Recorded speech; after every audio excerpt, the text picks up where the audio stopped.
28 nëntori, dita e shpalljes së pavarësisë së vendit, e ka kthyer Vlorën në qendrën e festimeve në të gjithë Shqipërinë. Me qindra qytetarë të Vlorës dhe jo vetëm ishin prezent në ceremoninë zyrtare, por edhe festën që u organizua më pas me rastin e 113 vjetorit të shpalljes së pavarësisë. Nuk munguan as qytetarë të cilët mbritën në Vlorë nga qytete të ndryshme për të festuar festat kombëtare. Qytetarët, në fjalën e tyre për televizionin 6+1 Vlora, urojnë pavarësinë për të gjithë shqiptarët kudo që ndodhen.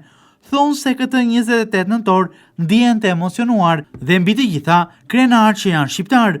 Në fjalën e tyre bëjnë thirrje për më tepër adhetari dhe ndjenjë kombëtare.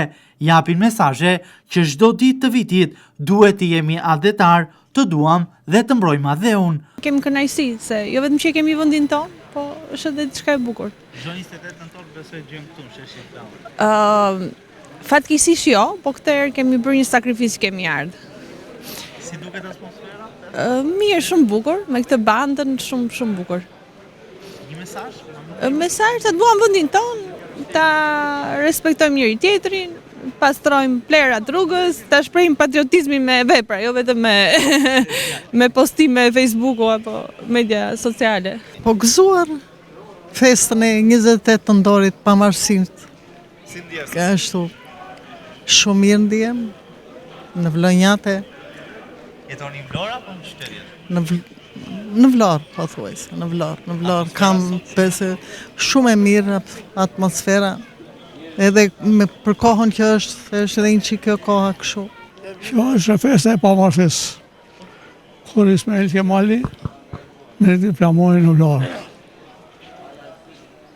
Ajo është një histori e madhe, pavarësia që populli shqiptar e zoi të drejtën e pavarësisë.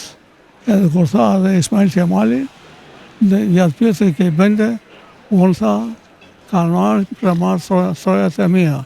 Edhe kështu që ai ishte një burr i zgjuar, edhe meritat e tija nuk harrohen brez pas brezi, jo brezat tonë që ne e kemi përjetuar historikisht, jo praktikisht.